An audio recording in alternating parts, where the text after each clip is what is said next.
Hello student, today we will discuss topic function. Math book by Priyansh sir की सिर्फ यही कोशिश है कि मेरे द्वारा बनाए गए वीडियोस बच्चे तक पहुंचाइए जो पढ़ना चाहता है, कुछ सीखना चाहता है। बहुत मेहनत से पढ़ाई करिए।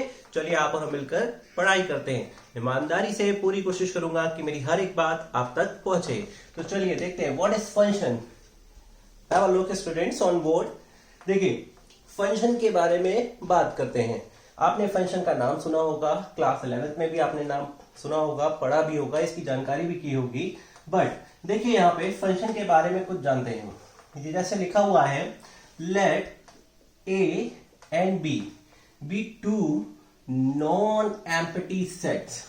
ओके, यहाँ पे बोला है फंक्शन की डेफिनेशन में कि ए और B two non empty sets है हमारे पास। मतलब नॉन एम्प्टी का मतलब क्या है? जैसे एक सेट हमारे पास, एक सेट ये है और दूसरा सेट मेरे पास ये है। नॉन एम्प्टी का मतलब इसमें कुछ ना कुछ, इस सेट में कुछ ना कुछ है। नॉन एम्प्टी का मतलब खाली नहीं है। ठीक है, we have two sets name. पहले सेट को नाम दिया ए और दूसरे सेट को नाम दिया मैंने B. Okay, then a rule F. Okay, अब ये दो सेट्स हैं बच्चों हमारे पास। इन दो सेट्स की बात की गई है जो कि नॉन एम्प्टी हैं और इनके बीच में एक रूल लग रहा है। एक रूल लग रहा है एफ। ये एक रूल लग रहा है एफ। अब जैसे समझिए मैं क्या समझाना चाहता हूं आपको। जैसे हमारे पास एक फंक्शन गिवन है y is equal to X square. समझिएगा ध्यान से क्या कहना चाह रहा हूं। अब यहां पे अगर मैं x की वैल्यू 1 रखता हूं, x की वैल्यू 1 रखता हूं तो y मुझे क्या मिलता है? 1 मिलता है। अगर x की वैल्यू को मैं 2 रखता हूं तो y की वैल्यू मुझे क्या मिलती है? 2 का स्क्वायर करेंगे 4 मिलेगी। x की वैल्यू को 3 रखता हूं तो y की वैल्यू मुझे क्या मिलेगी? 3 3 जा 9, 3 3 जा 9 मिलेगी। क्लियर बात है। इसी तरीके से मैं यहाँ पे इस फंक्शन में y is equal to X square जो है, इस फंक्शन में मैं वैल्यूज रखता जाऊंगा x की एक एक करके और मुझे y की वैल्यू मिलती जाएगी। ठीक है, तो यहां पे रूल क्या है? स्क्वायर। स्क्वायर का रूल है। तो ये जो f लिखा है ये इसी को डिनोट करता है। ठीक है, कि a और b दो नॉन एम्प्टी सेट है और इनके बीच में एक रूल है। वो रूल क्या है कि अगर x की वैल्यू यहां पे डालेंगे इस मशीन में, इसमें सेट a से अगर मैं x की वैल्यू लेता हूं तो जो रूल लग रहा है, अगर स्क्वायर है y is equal to X square function है तो स्क्वायर का रूल लगेगा।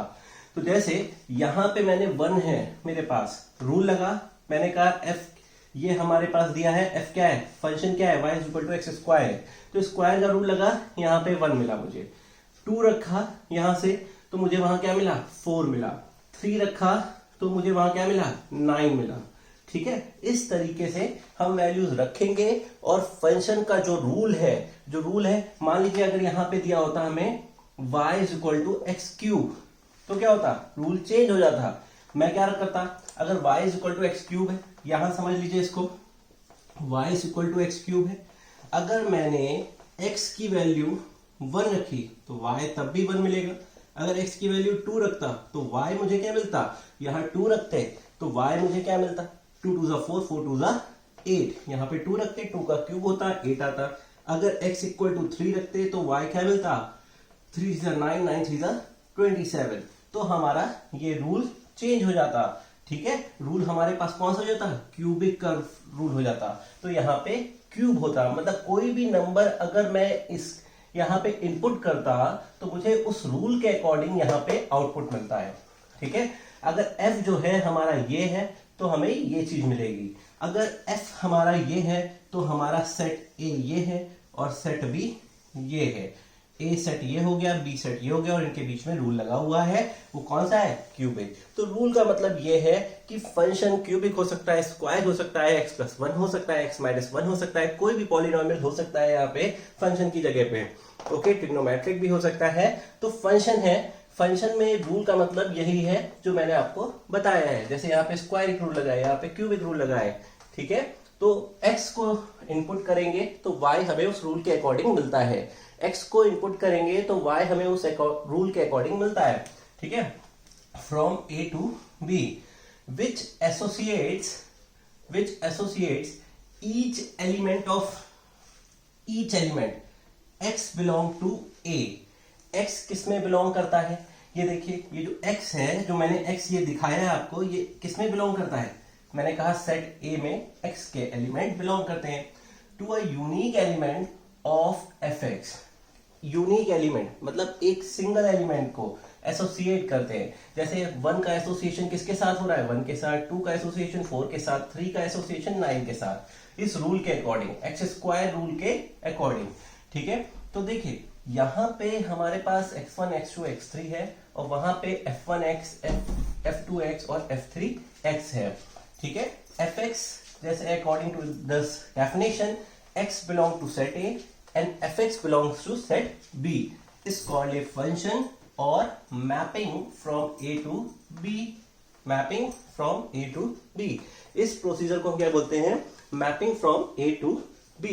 अब समझिएगा इस बात को, इस डेफिनेशन के अकॉर्डिंग मैं आपको बताता हूं ये क्या कह रहे हैं। देखिए, इस डेफिनेशन के अकॉर्डिंग ये बोल रहे हैं कि हमारे पास एक सेट A है, ठीक है, दूसरा सेट हमारे पास B है। अब इन दोनों सेट के बीच में एक रूल F लगता है, वो रूल कोई भी हो सकता है। सेट A में x1, x2, x3 करके फंक्शंस हैं, ठीक है, वेरिएबल्स हैं। और यहाँ पे देखिए हमें क्या मिलता है? f1x मिलता है, f2x मिलता है और f3x मिलता है, डैश डैश। जिस तरह से हम वैल्यू पुट करेंगे उसका आउटपुट मिलेगा। ओके, तो ये यहाँ पे है। तो कहने का मतलब है कि x बिलोंग करता है सेट A को, x belongs to set A and fx belongs to set B। Start clear? ये बोला गया है। देखिए, let A and B two non empty sets. साफ साफ समझिएगा, A और B दो नॉन एम्प्टी सेट्स हैं, मतलब इन सेट्स के अंदर कुछ ना कुछ एलिमेंट्स है, ये एलिमेंट्स हैं। Okay, then a rule F from A to B which associated each element x belong किसको कर रहा है? सेट A को बिलोंग कर रहा है to a unique element fx belongs to B। fx किसको बिलोंग कर रहा है? सेट B को बिलोंग कर रहा है। is called a function or mapping। यहाँ पे x1 रखने पे वो f of x1 से मैप कर रहा है, x2 f of x2 से मैप कर रहा है, x3 f of x3 से मैप कर रहा है। यही हमारा फंक्शन है, इसी को मैपिंग बोलते हैं। Mapping from A to B, A से B की मैपिंग हो रही है। और मैं इस प्रोसीजर को लिखता कैसे हूं? देखिए, ये चीज लिखी हुई है, F such that, ऐसे लिखते हैं F such that A to B। ठीक है, यहाँ पे मतलब दो नॉन एम्प्टी सेट्स हैं हमारे पास जिनके बीच में मैपिंग हो रही है। ये सेट A है, ये सेट B है और रूल F लगा हुआ है इन दोनों सेट्स के बीच में। इसको लिखते ऐसे हैं F such that, ये such that A to B, mapping कहां से कहां तक हो रही है? A से B के बीच में हो रही है।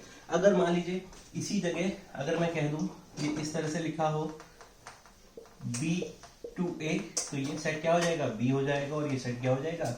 A हो जाएगा।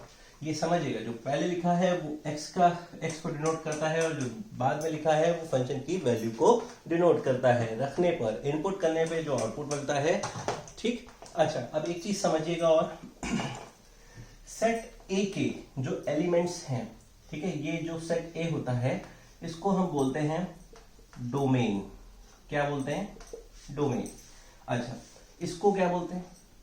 इसको बोलते हैं को डोमेन। ध्यान रखिएगा इस बात को। एलिमेंट्स ऑफ सेट A को डोमेन बोलते हैं, एलिमेंट्स ऑफ सेट B को को डोमेन बोलते हैं। इसको और नाम भी दे सकते हैं। X की जो एलिमेंट्स होते हैं इसको मैं बोलता हूं प्री इमेज, ठीक है, और को डोमेन को मैं जो एलिमेंट्स होते हैं इनको रेंज भी बोलता हूं। ठीक है, इसको मैं बोलता हूं pre image of X, pre image of X, और इसको मैं रेंज भी बोलता हूं। ठीक है, सेट B में। तो आपको बहुत सारी बुक्स में A B भी मिल सकता है, X Y भी मिल सकता है। ठीक है, तो इस तरीके से आप इसको कर सकते हैं। जो भी एलिमेंट्स होंगे सेट A के उनको आप बोलेंगे डोमेन, और जो भी एलिमेंट सेट B के होंगे उनको क्या बोलेंगे? को डोमेन बोलेंगे। तो बहुत अच्छे से इस बात को समझिए, कॉपी में लिखिए बच्चों एक चीज, हर एक पॉइंट को, उसके बाद उसको पढ़िए, समझिए और फिर करिए। ठीक। ठीक है, तो यहाँ पे x जो बिलोंग करता है वो सेट A को बिलोंग करता है। ओके, तो देखिए ये डोमेन क्या है, इसको प्री इमेज ऑफ fx भी बोलते हैं, और कोडोमेन क्या है, रेंज।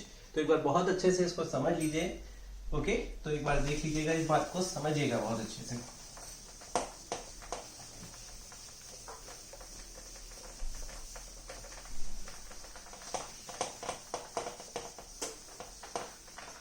ओके, देखिए फंक्शन को किस रूल के अकॉर्डिंग हम कैसे लिखते हैं, कैसे लिखते हैं फंक्शन को, तो लिखते हैं जैसे f such that a to b, मतलब यहाँ पे हमारे पास एक सेट है a है और दूसरा सेट क्या है, b है। दो सेट्स हैं हमारे पास, this is set a and this is set b। अब इस सेट में दोनों एलिमेंट्स में ये सेट किसी मैपिंग के थ्रू ये फंक्शन f लिखा है such that a to b, mapping a to b है। जैसे मैंने यहाँ लिखा 1 2 3, यहाँ लिखा a b c।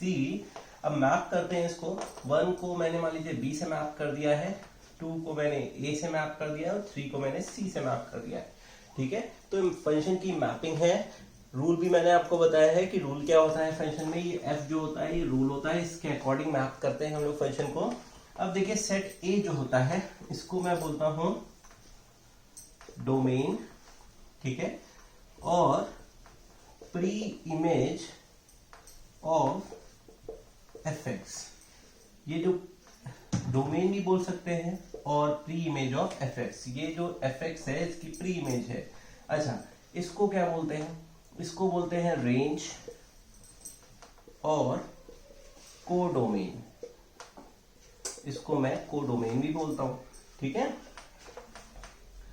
Codomain, clear बात है, ये हो गया रेंज और कोडोमेन।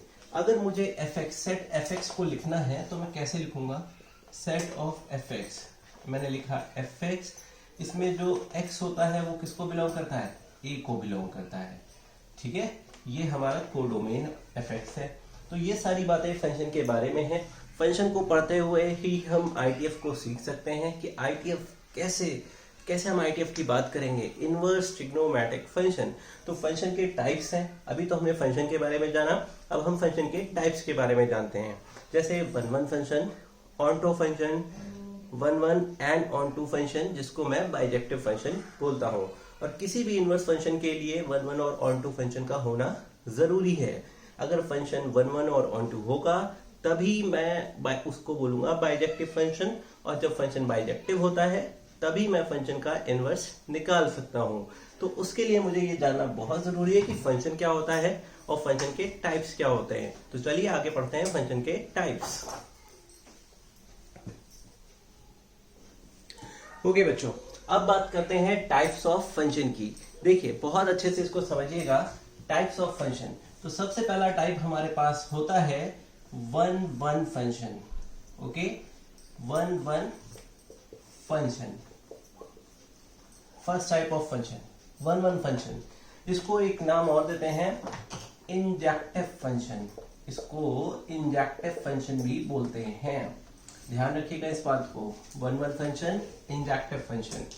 दूसरा टाइप होता है many one function. Okay, third type होता है ऑनटो फंक्शन। इस फंक्शन को सर्जेक्टिव फंक्शन भी बोलते हैं, सर्जेक्टिव फंक्शन, ध्यान रखिएगा। और फोर्थ है 1-1 एंड ऑनटो फंक्शन। मतलब 1-1 फंक्शन, ऑनटू फंक्शन, फिर क्या हो 1-1 और ऑनटू एक साथ हो, ऐसे फंक्शन को मैं बोलता हूं बाइजेक्टिव फंक्शन। क्या बोलते हैं, बाइजेक्टिव फंक्शन।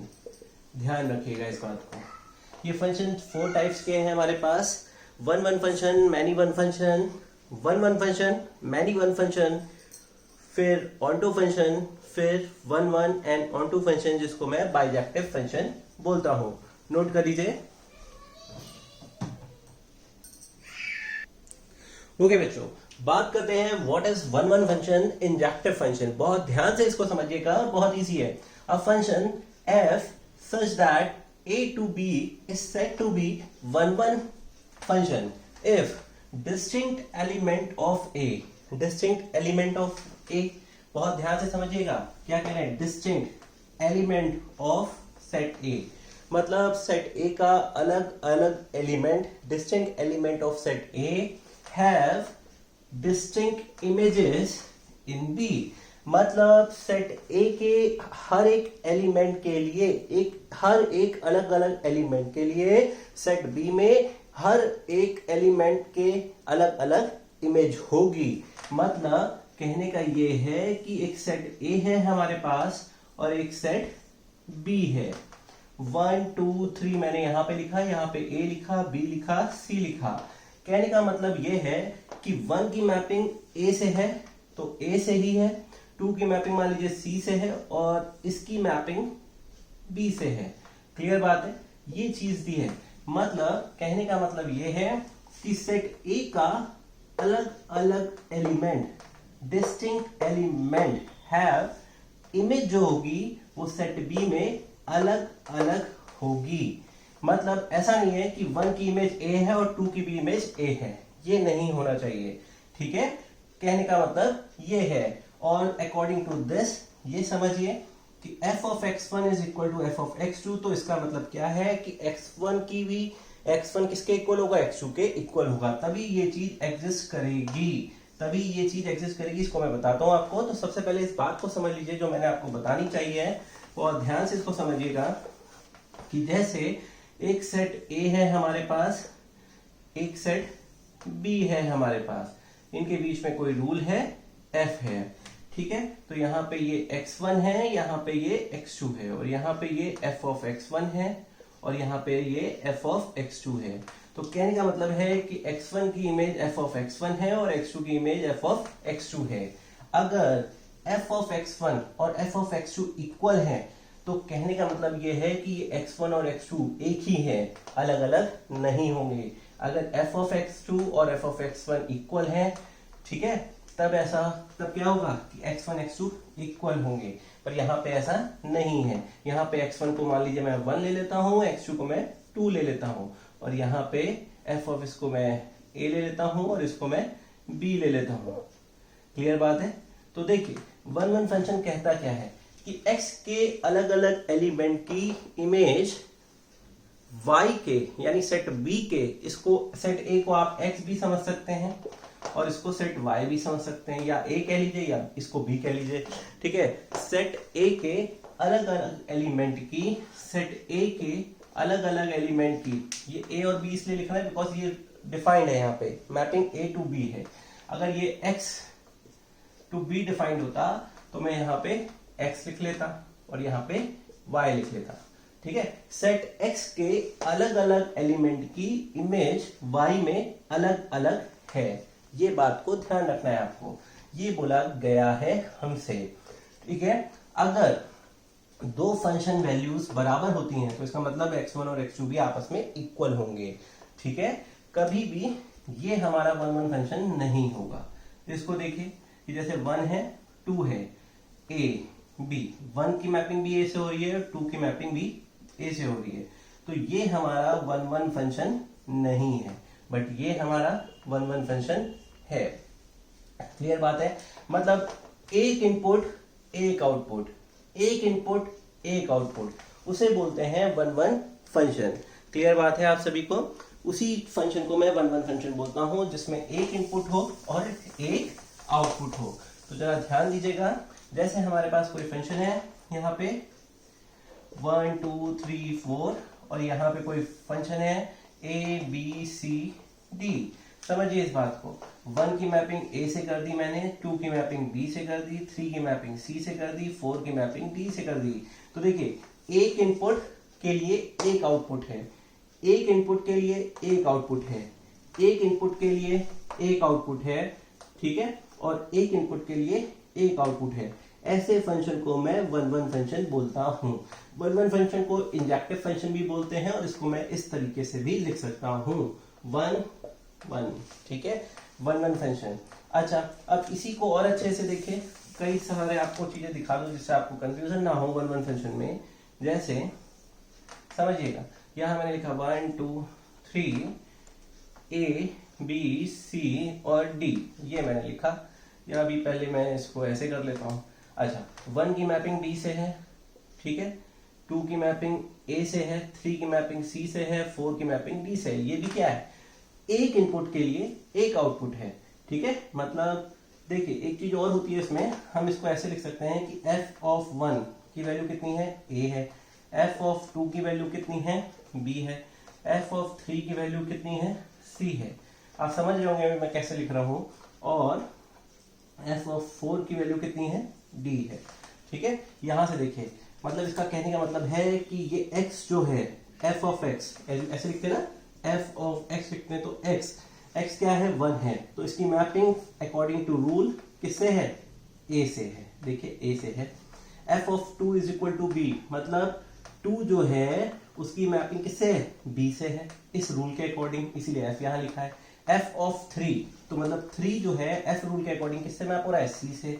f ऑफ 4 किससे मैप हो रहा है, d से। ये बात समझ में आ रही होगी आपको, ठीक है। इसी तरीके से हम लोग इसको करते हैं। अब यहाँ पे इस बात को समझिए बच्चों, यहाँ पे क्या है, देखिए f ऑफ 1 की मैपिंग किससे है, b से है, f ऑफ 2 की मैपिंग किससे है, a से है, f ऑफ 3 की मैपिंग किससे है, c से है, f ऑफ 4 की मैपिंग किससे है, d से है। f रूल मैंने यहाँ पे लिख दिया, ठीक है। तो देखिए एक इनपुट के लिए एक आउटपुट है। जब कभी भी एक इनपुट के लिए आपको एक आउटपुट मिलता है तो ऐसे फंक्शन को हम क्या बोलते हैं, वन वन फंक्शन।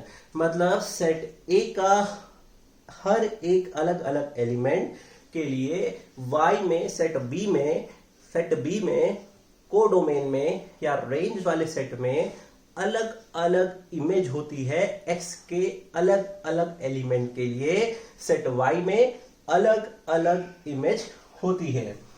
x का अलग अलग एलिमेंट के लिए सेट y में अलग अलग इमेज होती है। बात समझ में आ रही है, यही चीज हमने यहाँ पे लिखी है। अच्छा, एक एग्जांपल और मैं आपको वन वन का देता हूं, आपको ये सोचना पड़ेगा, ठीक है। ये बताइए किसको वन वन कहते हैं। अगर मैं यहां से 4 को हटा दूं, ठीक है, 4 को हटा दूं, तो अभी तो ये वन वन है, यहाँ पे मैंने d लिखा है इसमें, ठीक है। क्या ये वन वन फंक्शन है, हाँ, क्यों, ये वन वन क्यों है भाई, कैसे वन वन है, बता सकते हैं आप। हाँ बिल्कुल बता सकते हैं, बहुत आसान है, इसको समझिएगा कैसे ये वन वन फंक्शन है। देखिए यहाँ पे सिंपल सी डेफिनेशन है हमारी।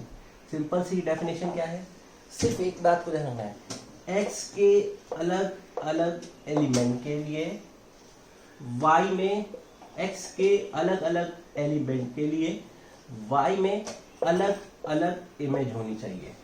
वो है भाई, देखिए अकॉर्डिंग टू दिस 1 की इमेज b है, 2 की इमेज a है, 3 की इमेज क्या है, c है, ठीक है। x के अलग अलग एलिमेंट के लिए y में अलग अलग इमेज होनी चाहिए। क्लियर बात है। अब यहाँ एक कहेंगे कि सेट y में d जो है ये अकेला है, इसकी ये किसी की भी इमेज नहीं है x में, उससे मतलब नहीं है। हमें सिर्फ और सिर्फ इस लाइन को ध्यान रखना है, distinct element of set A have distinct image in B, ठीक है। मतलब सिर्फ इस रूल को ध्यान रखिए कि एक इनपुट करने पे एक आउटपुट आपको मिले। एक इनपुट आपने किया, आपको एक आउटपुट मिलता है, बस इस रूल को ध्यान रखिए। इससे मतलब नहीं है कि रेंज में कितने एलिमेंट्स खाली पड़े हुए हैं जिनकी कोई मैपिंग नहीं है x से, उससे मतलब नहीं है आपको, ठीक है। तो ये वन वन फंक्शन होता है कि one input we get only one output, ठीक है। सिर्फ सिंपल बात है। और एक लाइन बस इसकी ध्यान रखिए, हमेशा कभी गलती नहीं होगी। आपको सिर्फ वन वन के लिए क्या समझना है कि x के अलग अलग एलिमेंट के लिए y में अलग अलग इमेज होनी चाहिए, बस। इससे मतलब नहीं है कि y में दो एलिमेंट किसी x के किसी भी एलिमेंट की इमेज नहीं है, उससे मतलब नहीं है। पर x का हर एक एलिमेंट की इमेज y में होनी चाहिए, अलग अलग। क्लियर बात है। तो ये हमारा वन वन फंक्शन था। अब बात करते हैं आगे मैनी वन फंक्शन की। इसको नोट कर लीजिए।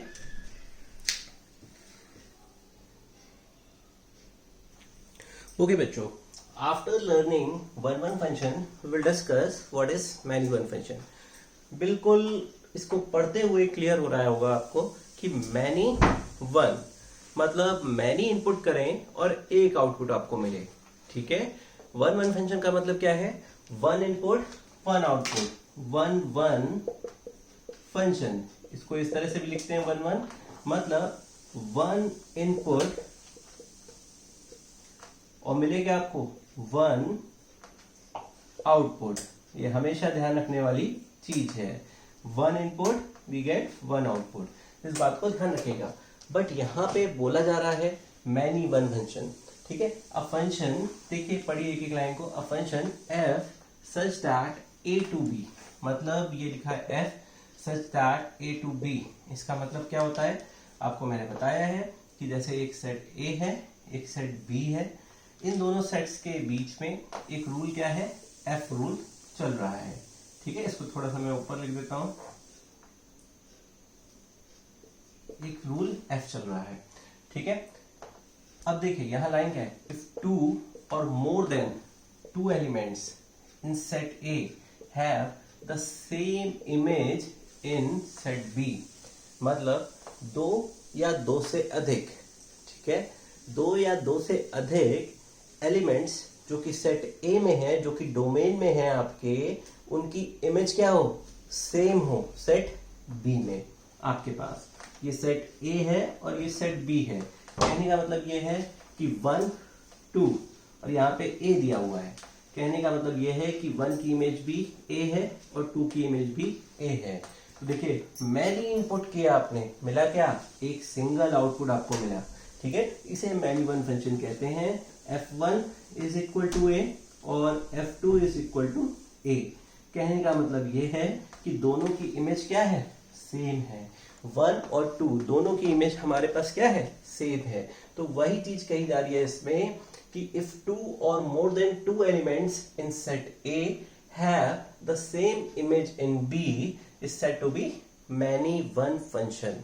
Okay, many input we get only one output, but one one function one input one output. तो इस बात को ध्यान रखिएगा।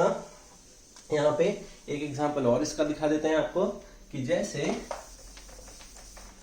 हमारे पास यहाँ पे है कि 1 2 3 4 ABC, 1 की मैपिंग ए से है, 2 की मैपिंग बी से है, 3 की मैपिंग सी से है, 4 की मैपिंग सी से है। ठीक है, तो ये कैसा फंक्शन है? यहाँ पे देखिए f ऑफ 2 और f ऑफ 3 दोनों की इमेज क्या है? b। तो 2 और मोर देन 2 हो सकता है, ठीक है, और उनकी इमेज सेम है, तो ये कैसा फंक्शन है? Many one. क्लियर है? मैनी वन फंक्शन मतलब मैनी वन फंक्शन का मतलब साफ साफ है, 2 और more than 2 elements in set A have the same image in set B, इसे बोलते हैं मैनी वन फंक्शन। नोट कर लीजिए। आगे बढ़ते हैं ऑन टू फंक्शन की तरफ। अब देखिए बच्चों, बात करते हैं वन वन फंक्शन के बाद मैनी वन फंक्शन, फिर आता है ऑन टू फंक्शन। बच्चों इसको समझाने के लिए पहले मैं आपको एक एग्जांपल देता हूं। ठीक है, तो समझिएगा क्या होता है वन वन और क्या होता है ऑन टू फंक्शन। समझिएगा क्या फर्क है। जैसे 1 2 3 है, फिर डेफिनेशन पढ़ते हैं और आपको एक एक चीज समझ में आ जाएगी, गारंटी दे रहा हूं मैं। ठीक है, यहां पे लिखता हूं A B C और D लिखा मैंने। क्लियर है? 1 की मैपिंग A से है, 2 की मैपिंग B से है, 3 की मैपिंग C से है। C की प्री इमेज 3 है, B की प्री इमेज 2 है और A की प्री इमेज क्या है? 1 है। बट D जो है यहाँ पे, ये सेट A है, ये सेट B है। ठीक है, D की प्री इमेज कोई भी नहीं है। D जो है इसकी कोई भी प्री इमेज नहीं है, मतलब किसी भी X के एलिमेंट से इसकी मैपिंग नहीं है। D किसी भी एलिमेंट X के किसी भी एलिमेंट की इमेज नहीं है। तो ये सिर्फ और सिर्फ ये हमारा क्या है? वन वन है, मतलब एक इनपुट एक आउटपुट, एक इनपुट एक आउटपुट। ठीक है, इससे मतलब नहीं है कि D एक एलिमेंट बचा हुआ है Y में, उससे मतलब नहीं। वन वन की डेफिनेशन मैंने आपको बताई थी कि X के अलग अलग एलिमेंट के लिए प्रायोरिटी एक्स पे है। एक्स के अलग अलग एलिमेंट के लिए वाई में इमेज होनी चाहिए अलग अलग अलग, सिर्फ इतनी बात है। एक्स के अलग अलग एलिमेंट के लिए वाई में अलग अलग इमेज होनी चाहिए। अच्छा, बट यहां पे जो बात है, यहां पे देखिए ये डी बचा हुआ है, कहने का मतलब है इसकी कोई प्री इमेज नहीं, बट ये 1 1 है, ठीक है। ऑन टू इसी का विरोध करता है। ऑन टू कहता है कि नहीं, कोई भी एलिमेंट जो है सेट बी में या रेंज में या सेट वाई में खाली नहीं होना चाहिए। वो किसी ना किसी एलिमेंट की, एक्स के किसी ना किसी एलिमेंट की इमेज होनी चाहिए। उसी को मैं ऑन टू फंक्शन कहता हूं। बात समझ में आ रही है? ऑन टू इस बात का विरोध करता है, कहता है कि नहीं, ऑन टू तभी होगा फंक्शन, ये तो सिर्फ 1 1 है, पर ऑन टू कब होगा? जब मैं इसमें से डी हटा दूं। मान लीजिए मैं कहता हूं इतने ही एलिमेंट्स हैं, तो यही हमारा क्या है? ऑन टू भी है। बात समझ रहे हैं? अब मैं इसको बोल सकता हूं 1 1 एंड ऑन टू। बात समझ रहे हैं? यही हमारा ऑन टू है और यही हमारा 1 1 भी है। बट अगर यहां पे मैं डी लगा देता हूं तो ये हमारा सिर्फ और सिर्फ 1 1 है, ऑन टू नहीं है। क्लियर बात है? सर्जेक्टिव, इसका नाम इसीलिए है सर्जेक्टिव, मतलब कोई भी एलिमेंट वाई में अनाप नहीं होना चाहिए, खाली नहीं होना चाहिए। वो किसी ना किसी एक्स के एलिमेंट की इमेज होनी चाहिए या इसकी कोई प्री इमेज होनी चाहिए, ठीक है। ऑन टू ये कहता है। ये तो 1 1 है। अब ऑन टू की बात करते हैं।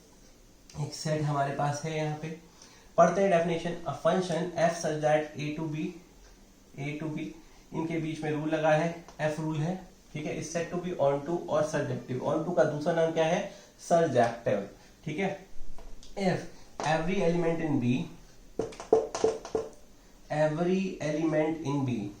ठीक है, हैव एट लीस्ट 1, कम से कम एक प्री इमेज इन ए, मतलब ए में कम से कम एक प्री इमेज तो होनी ही चाहिए। इसे बोलते हैं onto function. For each y belongs to b there exist an element x belong to a, ठीक है। मतलब यही है कि y जो है, यहाँ पे y जो बिलोंग कर रहा है b में, उसका हर एक element x belong to a। इसको इस तरह से भी कर सकते हैं आप, y और ये x, मतलब अगर इसको आप इस तरह से लिखें x1 x2 x3 y1 y2 y3, मतलब हर एक एलिमेंट को बिलोंग कर रहा है। ये सेट A है, ये सेट B है। वही बोला है कि x बिलोंग कर रहा है सेट A, इसका मतलब क्या होता है? बिलोंग्स। ये जो साइन बना है इस तरह से, इसका मतलब क्या होता है? Belongs to. x belongs to set A, y belongs to set B, there exist an element x belong to A। हर एक एलिमेंट इसको बिलोंग कर रहा है भाई, ठीक है। तो ऑन टू फंक्शन का मतलब है कि सेट बी में कोई भी एलिमेंट खाली नहीं होना चाहिए। ये हमारा क्या है? ऑन टू फंक्शन है, ठीक है। ये 1 1 भी है हमारा, क्लियर बात है। और जब दोनों चीजें होती हैं, 1 1 भी हो और ऑन टू भी हो, तो ऐसे फंक्शन को हम बाइजेक्टिव फंक्शन कहते हैं, ठीक। तो इस बात को समझिए यहाँ पे। अब देखिए इसमें एक बात और है जिसको आपको बताना है हमें। देखिए, every element in B have at least 1 pre image, कम से कम एक प्री इमेज होनी चाहिए, ठीक है। ये जैसे है हमारे पास 1 2 3 A B C और D। 1 की मैपिंग A से है, 2 की मैपिंग C से है, 3 की मैपिंग D से है, ठीक है। तो ये हमारा सिर्फ 1 1 फंक्शन है। यहाँ पे मान लीजिए हमने 4 भी पुट कर दिया और 4 की मैपिंग B से है, ठीक है। तो ये हमारा क्या है? ऑन टू फंक्शन है। अब अगर मान लीजिए इसमें 5 आ गया, ठीक है, पर यहाँ पे तो क्या है, इसके हर एक एलिमेंट की प्री इमेज है कि नहीं है? है कि नहीं? ये 5 भी डी से मैप कर जाए तो ये क्या है? वही बोला एटलीस्ट 1 प्री इमेज।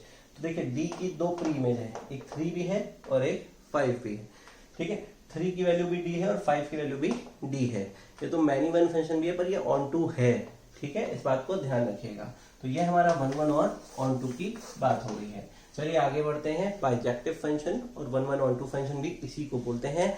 जब कोई फंक्शन 1 1 भी हो और ऑन टू भी हो तो उस फंक्शन को हम बाइजेक्टिव फंक्शन बोलते हैं। नोट कर लीजिए इसको।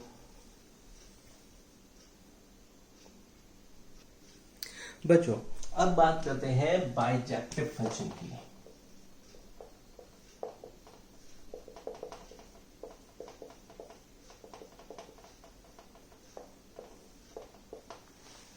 कोई भी फंक्शन बाइजेक्टिव फंक्शन कब कहलाता है?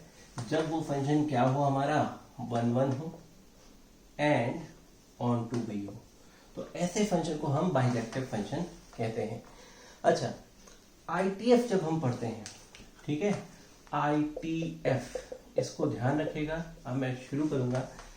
आई का मतलब है इनवर्स से, टी का मतलब है ट्राइगोनोमेट्रिक से, ट्रिग्नोमेट्रिक से, और एफ का मतलब है हमारा फंक्शन से, ठीक है, इनवर्स ट्रिग्नोमेट्रिक फंक्शन। इसलिए आपको आईटीएफ पढ़ने से पहले फंक्शन पता होना चाहिए। अब देखिए, ये फंक्शन बाइजेक्टिव फंक्शन की बात मैं कर रहा था, फिर मैं यहां पे आ गया, पर इसको समझिए।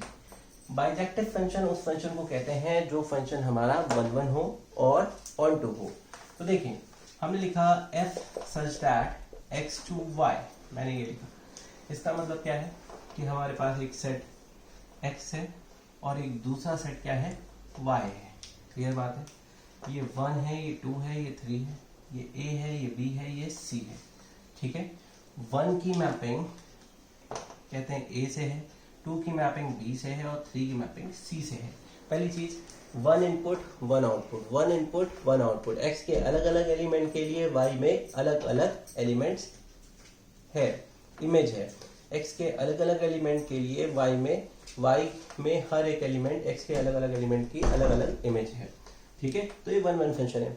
और दूसरी चीज क्या है कि y में कोई भी एलिमेंट जो है वो खाली नहीं है, y के हर एक एलिमेंट की प्री इमेज x में है, y के हर एक एलिमेंट की प्री इमेज x में है।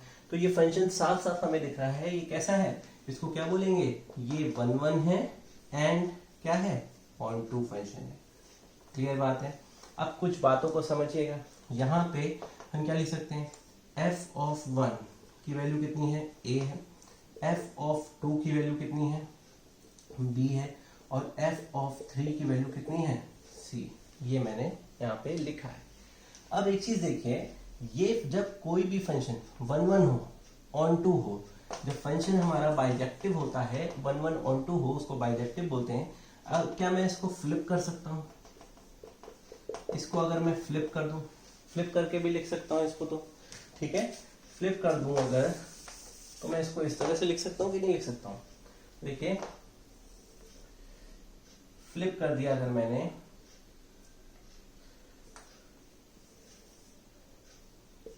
अगर इस फंक्शन को मैं फ्लिप कर दूं तो ये देखिए, यहाँ पे y के एलिमेंट लिख देता हूं और ये x ऐसे लिख देता हूं, a b c 1 2 3, a की मैपिंग वही से, ये मैंने फ्लिप कर दिया। फ्लिप करने के बाद मुझे ये मिल रहा है, मतलब f of a 1, f of b 2 और f ऑफ c 3। बात समझ में आ रही है? कहने का मतलब ये है, यहाँ पे इस बात को समझिएगा, ठीक है। f इनवर्स, ठीक है, यहाँ पे जब कोई फंक्शन 1 1 और ऑन टू होता है तो उसका क्या करते हैं, इनवर्स एग्जिस्ट करता है, ठीक है। सेम चीज हमें मिल जाती है मैपिंग में। तो कहने का मतलब है, जब कोई फंक्शन 1 1 और ऑन टू होता है, इसका मतलब है इनवर्स क्या करता है, एग्जिस्ट करता है। बात समझ में आ रही है? तो कोई भी फंक्शन का इनवर्स एग्जिस्ट करने के लिए फंक्शन को 1 1 और ऑन टू होना चाहिए, और उसी को मैं बाइजेक्टिव फंक्शन कहता हूं, ठीक है। तो यहाँ पे अगर मैं इनवर्स देखूं तो f इनवर्स ऑफ a कितनी वैल्यू मिलेगी, 1, f इनवर्स ऑफ b कितनी वैल्यू मिलेगी, 2, f इनवर्स ऑफ c कितनी वैल्यू मिलेगी, 3 मिलेगी। ओके, तो अब बात करते हैं ITF की। ITF के लिए आपको ये समझना जरूरी था, तो इसीलिए मैंने आपको इतना समझाया। तो देखिए, इसको मैं फ्लिप कर दूं तो सेम मैपिंग मिलेगी, सेम इमेज मिलेगी, सेम प्री इमेज मिलेगी, ठीक है। तो तभी जब कोई फंक्शन 1 1 और ऑन टू होगा, तभी वहां पे इनवर्स एग्जिस्ट करेगा। नोट कर लीजिए इसको। तो देखिए बच्चों, हम लोगों ने यहाँ पे फंक्शन को समझ लिया है कि 1 1 फंक्शन क्या होता है, ऑन टू फंक्शन क्या होता है, बाइजेक्टिव फंक्शन क्या होता है। अब मैं बात करने जा रहा हूँ इनवर्स ट्रिग्नोमेट्रिक फंक्शन की बात करने जा रहा हूँ। तो देखिए, जैसे हमारे पास साइन x है, कॉस x है, टेन x है, सेक एक्स है, कॉसेक एक्स है और कॉट एक्स है। ये 6 ट्रिग्नोमेट्रिक फंक्शंस जो हैं, ये फंक्शंस 1 नहीं होते हैं, ये 1 नहीं होते हैं। इस बात को दिमाग में बैठा लीजिए, ठीक है। दीज फंक्शंस आर नॉट 1 और 2, ठीक है। कैसे, इस बात को समझ लीजिए। यहाँ पे ये फंक्शंस 1 और 2 नहीं होते हैं, ठीक है। ये 1 नहीं है, दीज आर नॉट 1 नॉट 1 नहीं होते हैं। जैसे देखिए साइन की बात करते हैं, ठीक है। हमने साइन की बात की, तो साइन की वैल्यू जैसे मैंने 1/2 लिखा, ये वैल्यू साइन में कितनी चीजों की होती है, जैसे एक सेट एक्स है, एक सेट वाई है। फंक्शन हमारे पास क्या है, साइन है, यहाँ पे साइन एक्स फंक्शन है, एफ हमारा साइन एक्स है, ठीक है। तो ये किससे किससे मैप करेगा, यहाँ पे π/6 की वैल्यू भी होती है और 5π/6 की भी वैल्यू 1/2 होती है। ये देखिए, तो ये 1 फंक्शन तो है ही नहीं, ठीक है, ठीक है। ये 1 फंक्शन नहीं है, तो ये फंक्शन की डेफिनेशन को ही वायलेट कर रहा है, फंक्शन की डेफिनेशन को ही गलत साबित कर रहा है, वायलेट्स फंक्शन डेफिनेशंस, ठीक है। तो इस बात को समझिए कि साइन एक्स जो है वो हमारा 1 फंक्शन नहीं है। इसी तरह से कॉस की भी बात करते हैं, कॉस भी, टेन भी, sec X, cosec, cot X, जितने भी ट्रिग्नोमेट्रिक फंक्शंस होते हैं ये 1 फंक्शन नहीं होते हैं। अपनी डोमेन और रेंज में ये 1 फंक्शन नहीं होते हैं। हमें अगर इनको इनवर्स फंक्शन बनाना है तो हमें इनके डोमेन को रिस्ट्रिक्ट करना होगा। मेरी बात को ग्राफिकली बहुत ध्यान से समझिएगा, मैं क्या समझाना चाह रहा हूँ। तो देखिएगा यहाँ पे मैं क्या बताना चाह रहा हूँ। जैसे y = sin x की बात करते हैं, ठीक है। फंक्शन हमारे पास है y = sin x, ठीक है। मैं इसका ग्राफ प्लॉट करता हूँ, यहाँ पे ध्यान दीजिएगा।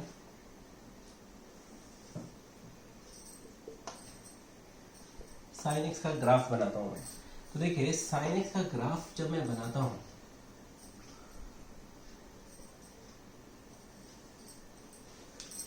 बहुत ध्यान से और बहुत अच्छे से इसको समझिए, बहुत इंपॉर्टेंट चीज है।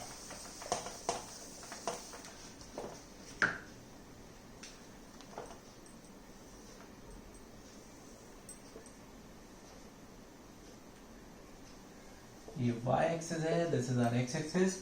अब देखिए sin x का मैं ग्राफ बनाता हूं।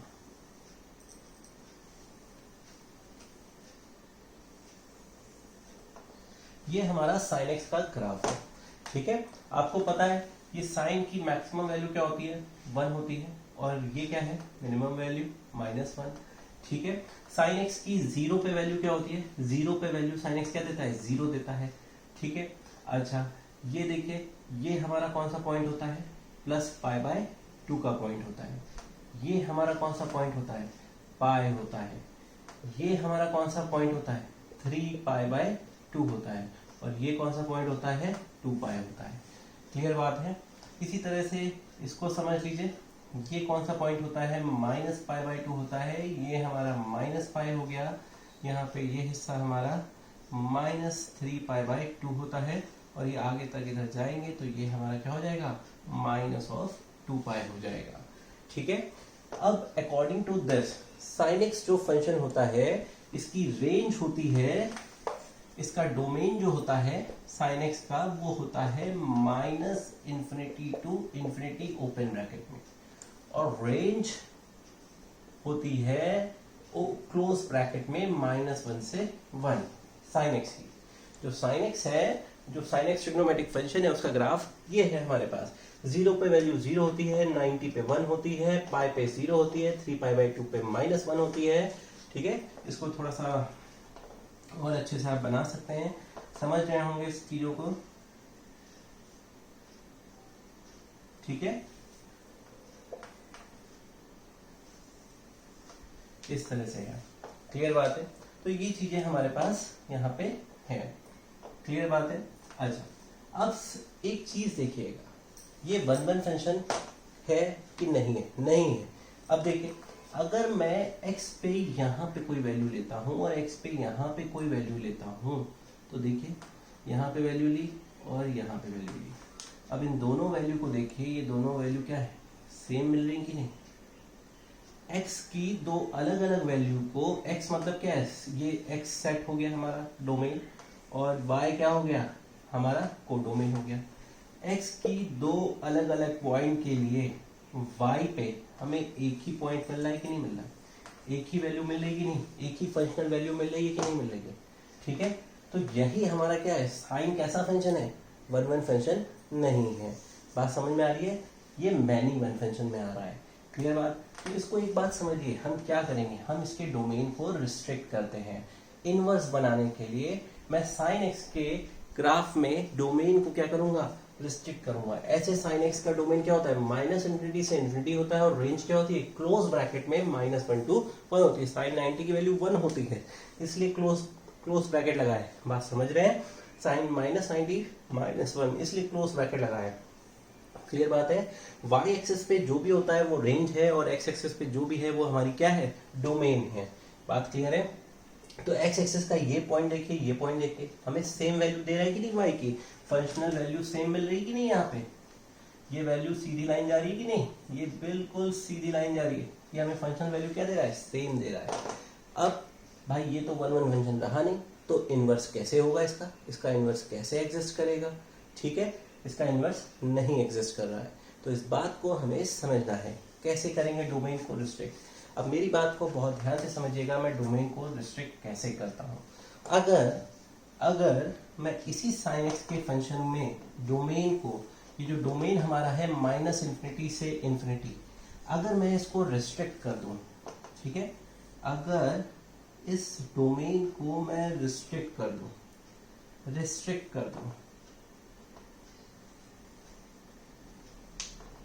अगर इस डोमेन को मैं रिस्ट्रिक्ट कर दूं, मीन्स ये हिस्सा और मीन्स ये हिस्सा, ये देखिए ये हिस्सा हमारा क्या है, π/2 है, और ये क्या है, -π/2 अकॉर्डिंग टू दिस रूल।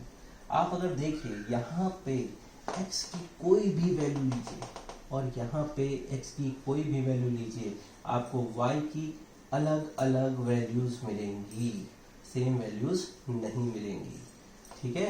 ये हमारा, अगर मैं sin x के फंक्शन के डोमेन को, sin x के डोमेन को रिस्ट्रिक्ट कर दूं -इन्फिनिटी से +इन्फिनिटी की बजाय -π/2 से +π/2 कर दूं, तो हमारा ये कैसा फंक्शन हो जाएगा, वन वन फंक्शन हो जाएगा। आप देखिए ये हमारा वन वन फंक्शन हो जाएगा। मैं इस sin x को यहां से यहां तक अगर रिस्ट्रिक्ट कर दूं, इस हिस्से को अगर मैं रिस्ट्रिक्ट कर दूं, तो ये हमारा वन वन फंक्शन हो जाएगा। क्लियर बात समझ में आ रही है आप लोगों को। ये देखिए ये हिस्सा -π/2 से +π/2, यहाँ पे आप कोई भी x की वैल्यू रखिए, y की फंक्शन वैल्यू अलग अलग आपको मिलेगी। कोई भी वैल्यू रखिए, एक वैल्यू ही नहीं मिलेगी, ठीक है। इस तरह की लाइन में देखिए, जैसे यहाँ पे मिल रहा था, दो वैल्यू सेम मिल रही थी, ऐसा नहीं है।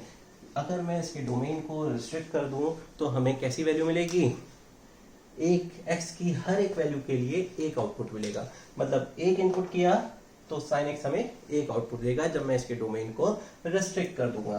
तो देखते हैं आगे, देखिए इसी को बोलते हैं प्रिंसिपल ब्रांच वैल्यू। तो देखिए मैंने यहाँ पे साइन के डोमेन को क्या किया, रिस्ट्रिक्ट कर दिया बच्चों। तो अब देखिए साइन इनवर्स एक्स का ग्राफ मैं कैसे प्लॉट करूंगा। तो देखिए बहुत सिंपल है साइन इनवर्स एक्स का ग्राफ बनाना। देखिए साइन इनवर्स एक्स का ग्राफ में कैसे प्लॉट करूंगा, बहुत ध्यान से देखिएगा कि डोमेन और रेंज बदल जाएगी, ठीक है। यहाँ पे देखिए अब जो डोमेन था वो रेंज हो जाएगी, रेंज जो है वो डोमेन हो जाएगा। -1 to 1, यहाँ पे देखिए ये -1 हो गया, ये 1 हो गया। मैंने डोमेन को रिस्ट्रिक्ट किया है, इट मीन्स ये हमारा π/2 है और ये हमारा -π/2 है। अब देखिए π/2 पे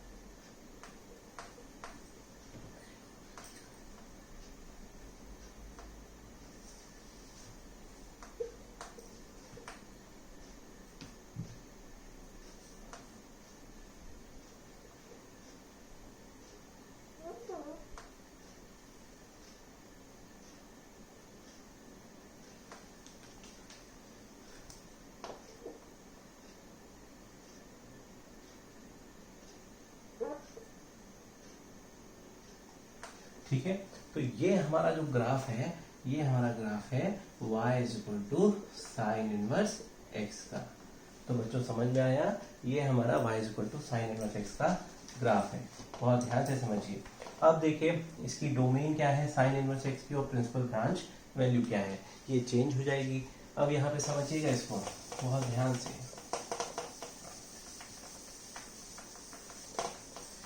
ये हमारा साइन इनवर्स x का ग्राफ है। तो देखिए साइन इनवर्स x की अगर मैं बात करूं तो इसका डोमेन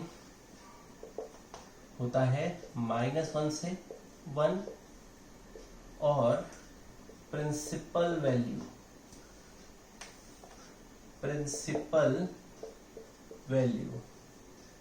प्रिंसिपल ब्रांच वैल्यू या रिस्ट्रिक्टेड, ठीक है, या रेंज क्या हो जाएगी -π/2 से +π/2। क्लियर बात है। तो ये साइन इनवर्स x का हमारा डोमेन और प्रिंसिपल वैल्यू है, ठीक है, प्रिंसिपल वैल्यू है। तो ये साइन इनवर्स x का ग्राफ है। अच्छा, इसके बीच में अगर मैं एक लाइन बनाऊं, y is equal to x एक लाइन होती है, ठीक है, जो क्या शो करती है, इमेज शो करती है इसकी, ठीक है। यहाँ से एक y is equal to x line बनाएंगे, ये मिरर इमेज शो कर रहा है इसकी इधर से, ठीक है। तो वो इस बोर्ड पे पॉसिबल नहीं है मेरे लिए अभी दिखाना आपको, बट ये साइन इनवर्स x का ग्राफ हो गया है। तो बहुत ध्यान से, बहुत अच्छे से इसको समझिए। आगे और भी फंक्शंस के साथ आते हैं, इनवर्स फंक्शन के साथ, उनकी प्रिंसिपल ब्रांच, उनका डोमेन, सब पर डिस्कस करेंगे। ओके, वीडियो को लाइक और सब्सक्राइब और शेयर करिए, उस बच्चे तक पहुंचाइए जो पढ़ना चाहता है, कुछ सीखना चाहता है। Math book by Priyansh sir की सिर्फ यही कोशिश है कि मेरे द्वारा बनाए गए वीडियो उस बच्चे तक पहुंचाइए जो पढ़ना चाहता है, कुछ सीखना चाहता है। पूरी लगन से मेहनत करिए, एग्जाम आपके करीब हैं, और बहुत लगन से मेहनत करिए। Okay, thanks for watching.